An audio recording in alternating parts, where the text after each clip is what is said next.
kawan FH, senang sekali saya Sahasika, host dari FHUB Podcast, bisa menyapa kawan FH semuanya. Di podcast FHUB Podcast ini tentunya kita akan menghadirkan berbagai diskusi, berbagai obrolan yang tentunya sangat menarik, terutama di dalam dunia hukum, bersama narasumber yang tentunya juga kompeten. Nah, episode kali ini merupakan episode yang sangat spesial kawan FH, karena di sini sudah hadir narasumber kita yang terhormat, Bapak Dekan Fakultas Hukum Universitas Brawijaya, Bapak Dr. Aan Eko Widiarto, SHM HUM. Selamat datang Bapak. Terima kasih. Terima kasih karena sudah menyempatkan waktunya menyapa kawan FH semuanya. Ya. Apa kabar Bapak? Baik-baik. Alhamdulillah. Kesibukannya apa sekarang Bapak? Jadi dekan. Jadi dekannya, tentu saja ya. Jadi dekan itu sebuah kesibukan juga kawan FH, tentu sangat banyak schedule-nya. Nah, kawan FH selama menjabat sebagai dekan FHUB ini, Bapak Aan ini sudah mengantarkan FHUB meraih berbagai prestasi loh, dari tingkat nasional hingga internasional. Yang diantaranya itu ada FHUB meraih akreditasi internasional dari Agency for Quality Assurance through Accreditation of Study Programs atau AQAS untuk 4 program studi yang merupakan lembaga akreditasi dari Jerman. Kemudian Badan Akreditasi Nasional Perguruan Tinggi (BANPT) juga menyematkan status FHUB terakreditasi unggul dan juga menjadi salah satu dari 6 fakultas hukum di Indonesia yang masuk dalam jajaran terbaik menurut QS World Rankings 2024 yang menempati peringkat 301 hingga 250 dunia. Gitu ya, Pak. Dan kemudian yang pastinya kawan FH semuanya sudah mengetahui bahwa FHUB ini selalu menjadi fakultas dengan peminat terbanyak, termasuk tahun 2024 ini terhitung 1.630 peminat. Serta yang paling baru, kawan FH, di 17 Agustus 2024 kemarin, FHUB berhasil meraih 6 kategori dalam GREF Award, yang merupakan penghargaan yang dinilai berdasarkan indikator kinerja utama yang telah ditentukan oleh Kemendikbudristek. 6 kategori tersebut antaranya lulusan langsung bekerja kurang dari 6 bulan, lalu jumlah mahasiswa inbound, jumlah mahasiswa outbound, penerbit jurnal internasional bereputasi terbaik, kepatuhan SIPP, dan kontribusi terbaik capaian QS by subject, dan tentunya masih banyak lagi prestasi yang tidak bisa disebutkan satu persatu. Nah, tapi karena podcast FHUB Podcast ini selalu menghadirkan obrolan yang menarik dan juga seru ya. Jadi kita akan obrolan kita hari ini adalah mengenal lebih dekat tentang Bapak Dekan FHUB, gitu ya, kawan Eva. Nah, di balik prestasi yang mungkin saya sebutkan tadi dan juga prestasi personal Bapak juga selama berkarir di bidang hukum, tentunya sebetulnya mungkin kami ingin tahu nih Pak, sisi lain Bapak yang mungkin tidak semua orang mengerti atau anak sekarang bilangnya fun fact gitu. Mungkin bisa diceritakan Bapak. Ya. Iya. Ya, memang tugas tambahan saya saat ini adalah sebagai dekan Fakultas Hukum. Nah, tugas utama saya sebagai dosen. Saya kira itu sudah lumrah ya bagi semua dosen di Brawijaya. Kalau sisi lain sih ya mungkin personal ya, terkait hobi aja lah ya. Saya tuh anak petani yang guru, kemudian ya sebagai anak petani ya suka bertani akhirnya. Bertani walaupun bidangnya hukum, kadang saya tuh mencoba untuk menyambung tanaman, ya stek, kemudian juga menanam. Ya ada kesenangan tersendiri ketika kita bertanam, kemudian nanti tumbuh, kemudian apalagi ada hasilnya. Nah itu saya kira menjadi sebuah kesenangan sendiri. Tapi dari situlah sebenarnya saya belajar pertama passion ya. Namanya petani itu kan harus nanam, kadang bibit dulu. Nah, ini bukan hal yang instan, tidak ada hasil yang diperoleh secara instan begitu. Jadi membibit, habis bibit kemudian menyemai, habis itu ditanam, habis itu merawat sampai ke panen, ini adalah satu proses. Nah, itu yang juga saya melihat sebenarnya di dunia pendidikan ya. Ini juga suatu proses, tidak bisa dari SMA kemudian masuk perguruan tinggi, kemudian kita ajari 1-2 hari atau seminggu atau 1 semester lah langsung memperoleh hasil yang baik. Tentunya tidak bisa seinstan itu. Semuanya harus by proses, Dan juga satu hal yang juga dipelajari dari hobi pertanian tadi, tanaman kita itu sangat dipengaruhi oleh iklim. Nah, pendidikan juga sama. Apa yang ada di kampus, ya kurikulum yang sudah diterapkan, tidak mungkin berhasil kalau nggak ada atmosfer akademik, ya, iklim akademik yang baik juga. Maka dari itu, kalau memang kita bertekad, ya, karena visi dari Fakultas Hukum Brawijaya ini adalah visi internasionalisasi. Nah, maka dari itu iklim akademiknya juga harus kita buat iklim akademik yang internasional. Ya, apa itu ciri-ciri iklim internasional? Satu, kita harus punya networking internasional yang kuat. Kita nggak mungkin mengajak mahasiswa untuk ke internasional sementara nggak ada mau kemana networknya, ya, nggak ada sarananya untuk kemudian bisa menyalurkan kerjasama ini. Nah, kemudian juga iklim itu juga didorong dengan pergaulan. Ya, pergaulan apa?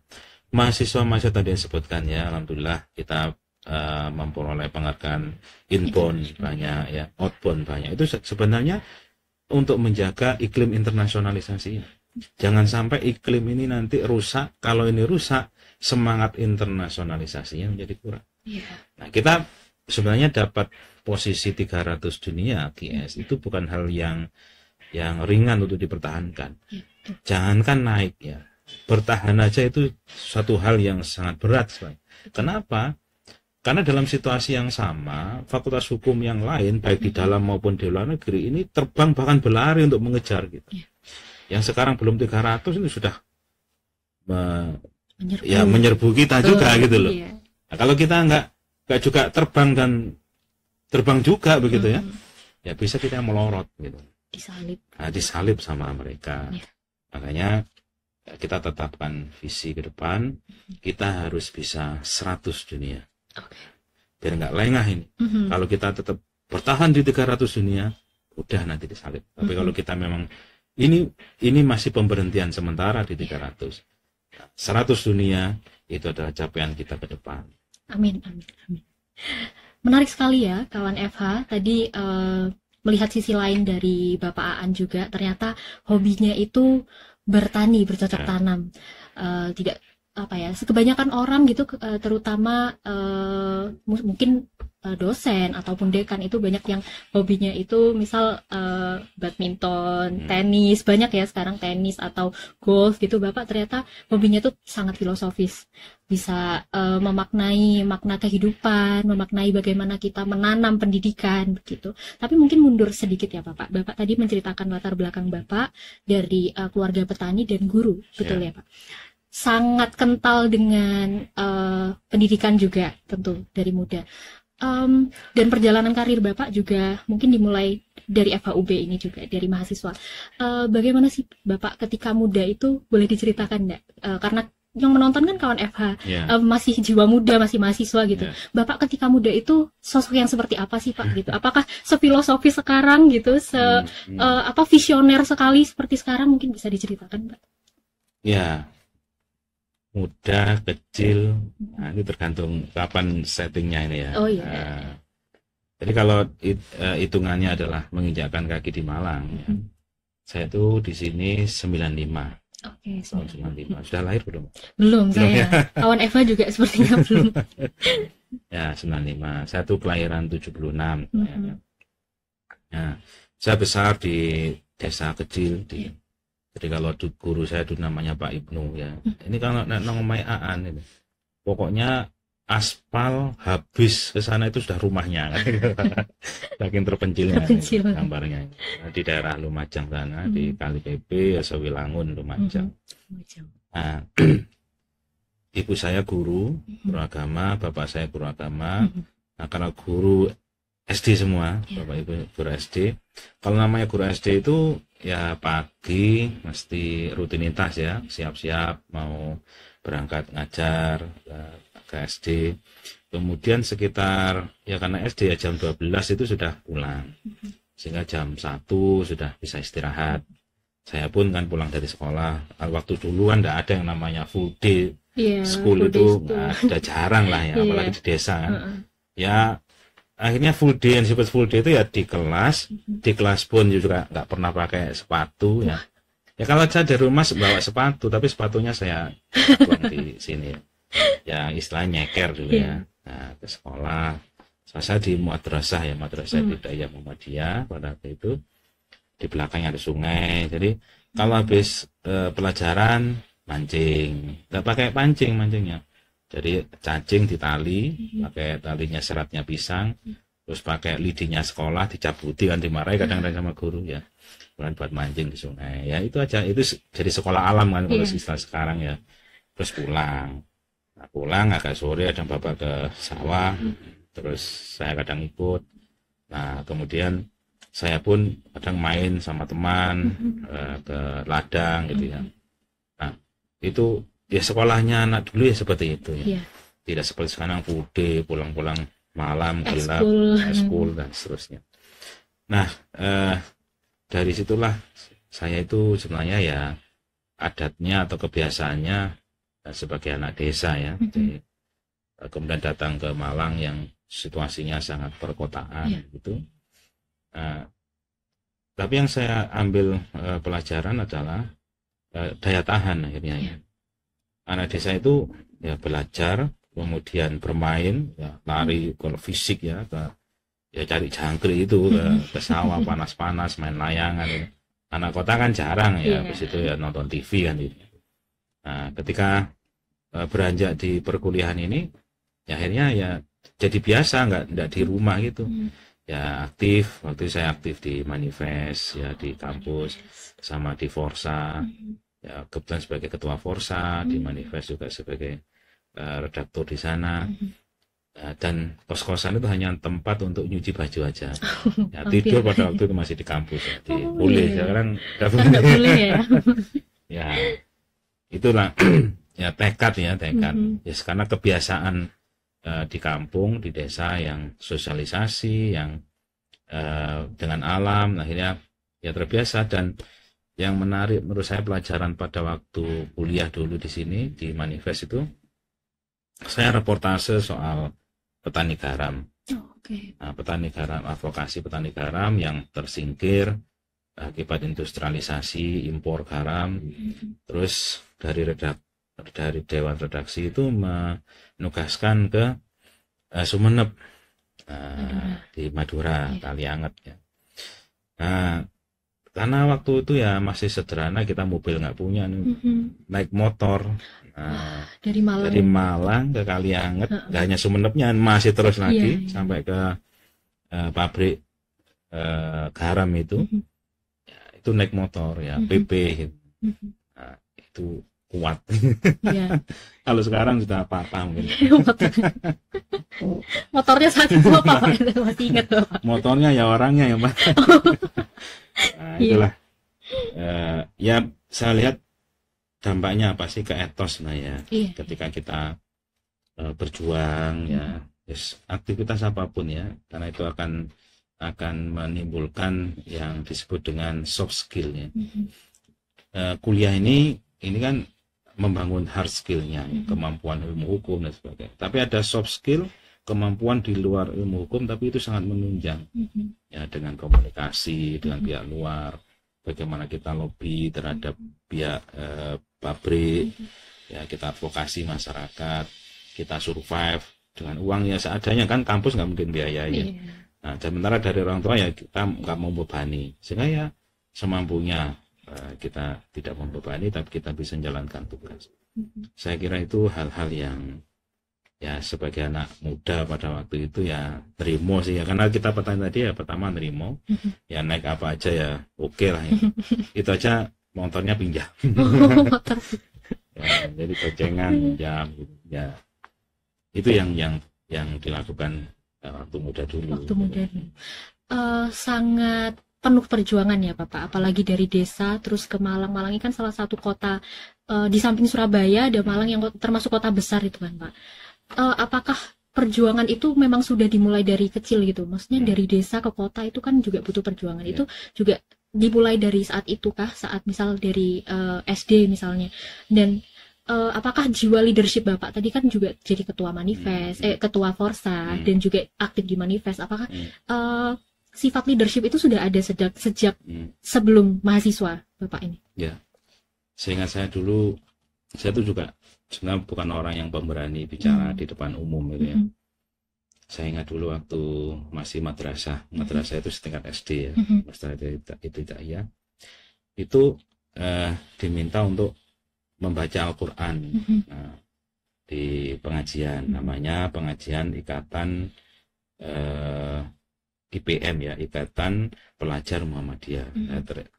Nah, saya nggak bisa, jadi lupa ya, baca Al-Fatihah aja lupa gitu, ngeblank akhirnya.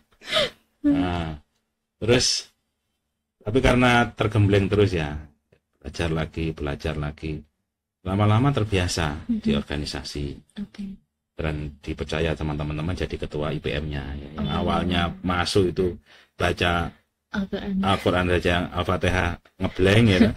Nah, karena ya utun aja kita ya. Terus lama-lama dipercaya oleh teman-teman. Nah, dan itu pun ya namanya organisasi keagamaan ya, sukarela kan. Ya, dan anak IPM itu anak kecil-kecil ya, setingkat SD lah gitu. Mereka pengajian keliling ke rumah teman-teman ya, sound gitu, yang ya sound ini ya, sound system kecil ya, digotong gitu bareng-bareng ke rumahnya A, ke rumahnya B, gantian setiap malam minggu gitu, karena nggak nganggu belajar. Nah, saya lihat ternyata itu pengalaman organisasi yang sangat membantu sebenarnya. Ketika nanti SMP, akhirnya saya aktif di remaja masjid. Ya, di SMA juga sama, aktif di remaja masjid. Bulan kuliah baru saya menemukan organisasi ekstra. Jadi HMI pada waktu itu semakin tambah belajar, ada aspek politiknya, ada aspek akademiknya begitu. Kemudian saya juga di Pemuda Muhammadiyah juga sama. Jadi semuanya itu adalah memperkaya sebenarnya.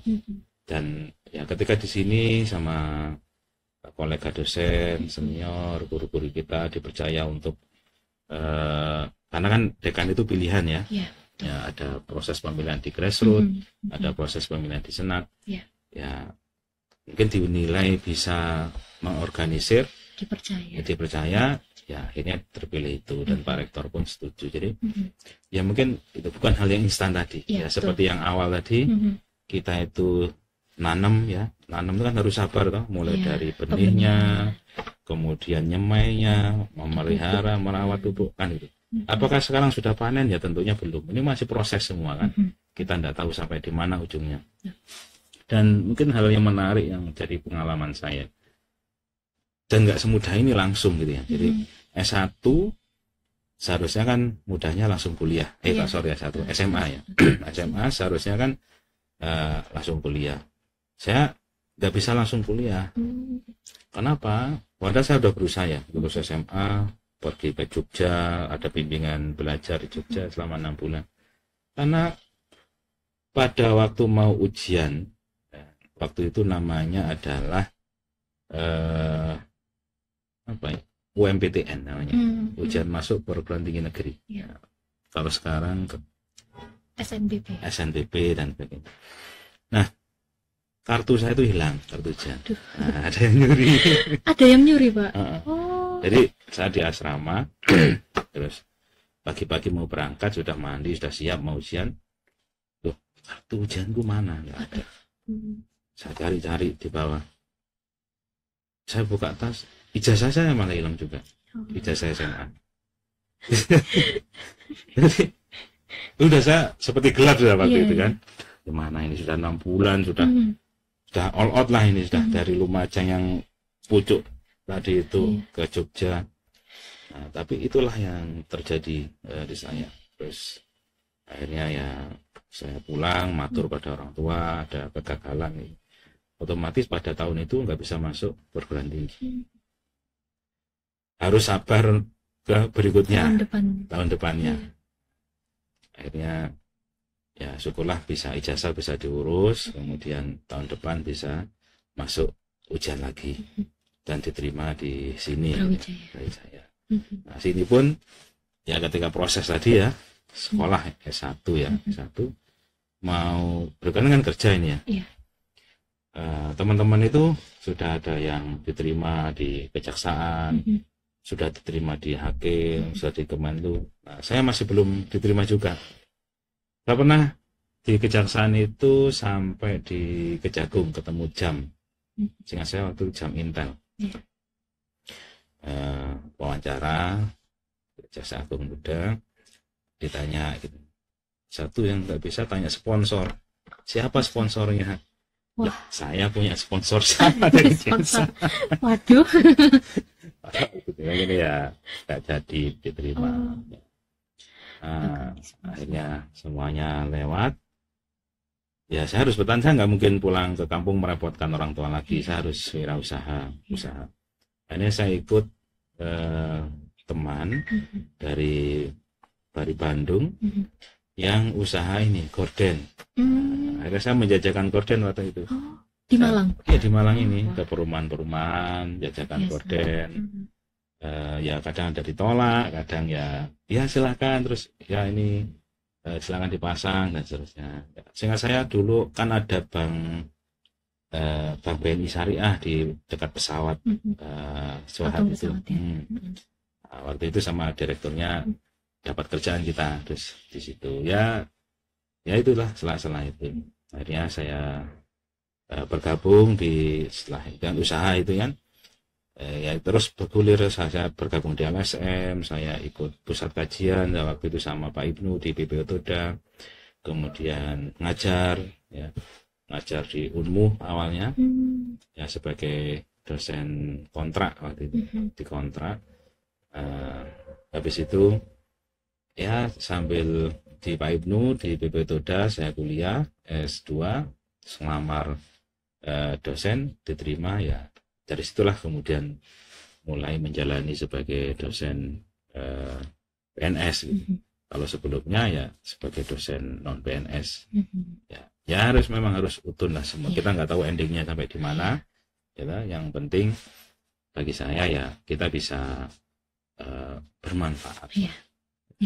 Saya rasa juga karena Bapak sangat banyak berproses juga di FHUB, posisi dekanat sebagai dekan ini juga sebagai bentuk pengabdian juga ya, karena Bapak sudah diproses di sini, sudah menjadi sosok yang sekarang itu dari proses ketika mahasiswa S1 di FHUB ini juga ya Bapak. Dan ini pembelajaran yang sangat mahal juga untuk teman-teman terutama Gen Z ya. Karena sekarang itu segalanya itu bisa dicapai secara instan.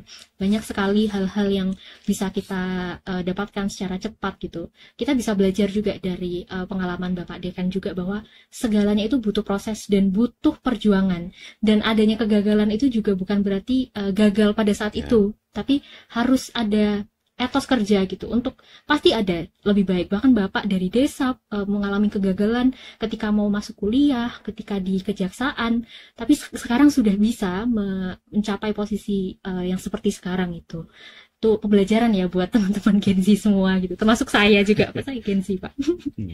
Nah mungkin kalau Bapak tidak jadi akademisi sekarang, kira-kira Bapak ini profesinya apa kalau tidak? Saya tuh semuanya saya lamar dulu itu. Oh iya. Ya, yang saya katakan jaksa sudah ya. Jaksa tes mulai dari sini Kejaksaan Tinggi Jawa Timur, kemudian sampai lolos ke Gedung Bundar di Blok M sana, sama ketemu jam itu. Kemudian hakim juga ya. Lolos di sini sampai kemudian ke Bogor sampai Pusdiklat hakim. Kemudian juga diplomat. Nah, kalau diplomat dari awal saya gagal di tes, tidak sampai akhir. Terus LSM juga iya. Kemudian dosen. Dosen pun ya nggak langsung PNS gitu, enggak. Ya tadi itu ya dosen kontrak. Nah, kontraknya habis pernah. Kontrak dulu itu 1 bulan 250.000. Ya dinikmati ya gitu. Kita nggak tahu ya, karena saya yakin bahwa rezeki itu ada yang ngatur ya. Yang penting kita sudah nggak dapat dari gajinya dosen, mungkin dari yang lain. Karena kan ya dosen itu kan nggak hanya ngajar ya, kadang riset ya, kadang juga pelatihan, ceramah, pengabdian masyarakat. Nah itu juga faktor-faktor mungkin pintu rezeki Tuhan ada di sana semua begitu. Juga ya itu dagang tadi itu ya, dagang ya dilakukan. Ya jadi ya public service yang ya saya dulu sering ini pernah advokasi masyarakat reclaiming yang ada di Malang Selatan, ya namanya Kali Bakar. Nah, sekarang sudah jadi lahan tebu ya. Dulu itu tahun berapa ya? Saya sekitar 97-an lah. Nah, di sana itu baru-barunya masyarakat itu kan reformasi ya. Pada waktu itu 98, 99 itu waktunya reformasi. Masyarakat kan mengambil perkebunan. Di sana perkebunan kakao. Dipotong sama masyarakat kakaonya, kemudian lahannya diklaim. Nah, disebut dengan reclaiming. Nah, saya coba untuk advokasi agar yang dikelola masyarakat ini bisa ada punya kekuatan hukum lah bagi masyarakat. Untuk sertifikasi, dilakukan pemetaan begitu. Ya ke masyarakat. Bahkan ada masyarakat yang salah paham pada waktu itu. Ada tokoh masyarakat yang garang karena tokohnya ludruk. Ya. Nah, di ludruk itu sering jadi tokoh antagonis gitu ya. Jadi gondrong terus pokoknya brengosnya tebal ya. Nah, salah paham dikiranya saya ini mewakili PTP. Nah, PTP yang ngelola kakao tadi itu. Saya mau dibacok sama dia. Ya Allah. Resiko sekali. Padahal kita itu satu pihak sebenarnya ya. Karena ya dia nggak datang terlambat, tidak paham. Saya kan dari sisi hukum menjelaskan posisi PTP begini, posisi masyarakat begini, ya secara hukum aja normatif. Nah, karena yang didengar adalah posisi PTP, nah dikiranya saya orang PTP. Nah, marah. Akhirnya diselamatkan sama orang sana. Ya, habis itu ya karena ternyata teman sendiri, akhirnya malu. Kalau saya datang ke sana orangnya nggak sungkan mau nemui katanya gitu. Ya itu rene perjuangan ya. Jadi intinya ya jangan didasarkan pada pamrih ya. Apa yang bisa kita lakukan ya dilakukan. Perkara rezeki itu ada yang ngatur lah ya. Mungkin sekarang kita nggak tahu, nggak dapat apa-apa artinya. Nah, tapi suatu saat ternyata dapat dari pintu yang lain dari Dia yang Maha Pengasih begitu. Saya kira itu sangat possible, makanya terutama Gen Z ini ya. Nah, Gen Z ini kan karena banyak nonton gadget katanya ya, betul. Sehingga kurang bisa melihat realita. Sosialnya itu mungkin kurang. Nah, sehingga ketika ada masalah sedikit sudah patah gitu ya. Ini perlulah diperkuat bahwa dunia itu nggak selebar layar handphonemu. Ya, betul. Coba tutup handphonemu, keluar lihatlah dunia ini yang luas. Nah, ya kami pun yang generasi tua-tua ini sekarang juga pakai handphone sih kan gitu. Kadang-kadang kami juga senangannya scroll gitu ya. Sambil tidur scroll lama-lama ternyata udah malam, nggak produktif karena kebanyakan scroll ya. Tapi ya kita harus wise ya, bijak bahwa dunia ini nggak selebar layar HP dan monitor komputer, tapi ada hal-hal yang lebih bisa berguna kita lakukan di masyarakat yang bermanfaat. Ya, intinya kan kita ini mau kemana sih sebenarnya? Kan itu kan. Ya kalau memang arah kita adalah pada Tuhan, ya lakukanlah perintah-perintah Tuhan itu. Kita harus nyayangi sesama, kita harus nyayangi alam semesta. Tuhan nggak memerintahkan kita menyayangi HP layarnya itu ya. Tapi sebagai barang milik kita ya kita harus sayang. Tapi ya jangan terlalu itu aja. Ada yang lain yang harus disayangi ya. Maka dari itu jangan mudah patah hati. Kalau ada kegagalan, ya benar Mbak Siska tadi itu. Ini kan kegagalan untuk saat ini. Ya memang gagal ya gagal pada saat ini. Tapi belum tentu itu kegagalan selanjutnya. Seterusnya. Ya bisa aja itu sebagai arah jalan. Oh nggak benar jalanmu itu. Gitu. Seharusnya jalanmu ke sini. Karena misalnya contoh gini tadi. Ketika saya gagal ujian UMPT itu ya, itu saya itu mengambil jurusan manajemen dan sosiologi di UGM pada waktu itu. saya nggak ngambil hukum sama sekali. Nah, saya tuh masih bingung anak SMA kan nggak paham. Apa sih yang harus saya pilih? Milih hukum apa, milih sosiologi apa, milih ekonomi gitu kan. Paling ya senang, oh temanku ambil ini, temanku ambil ini kan gitu. Nah, saya milih itu. Nah, ketika saya milih itu saya gagal. Ikut ujian aja nggak bisa. Nah, akhirnya saya beralih di tahun kedua itu adalah milih hukum. Nah, ternyata kok alhamdulillah di hukum saya bisa ngikuti, paham sedikit-sedikit soal hukum, dan ya mungkin ada orang yang merasa ada manfaatnya dari analisis saya, dari pandangan saya. Nah, mungkin inilah cara Tuhan memindahkan haluan hidup saya. Kalau waktu itu nggak gagal, ya mungkin saya di bidang ekonomi, dan saya juga ngitung duit aja kadang-kadang salah-salah gitu ya. Karena masuk hukum ya matematikanya. Sepertinya semua anak FH masuk karena nggak ada hitung-hitungannya. Iya. Mungkin terakhir Bapak melihat FHUB ini sebagai dekan, apa proyeksi kedepannya yang entah mungkin dari program atau visi misi kedepannya, terutama sekarang semester baru ya Bapak. Awal baru, lembaran baru, apa yang sedang Bapak cita-citakan untuk kedepannya? Ya, visi kita adalah 100 dunia ke depan untuk internasionalisasi ini. Ya. Nah, maka dari itu kita harus mengarahkan segala upaya yang positif yang dimiliki, dan saya yakin sumber daya dosen FHUB saat ini adalah yang terbaik. Ya, sudah didukung oleh para senior dulu yang menanamkan ini semua sampai sekarang ini dalam kondisi on top, saya pikir. Kemampuan bahasa Inggrisnya bagus, human relation dengan luar negeri, dengan sesama juga bagus.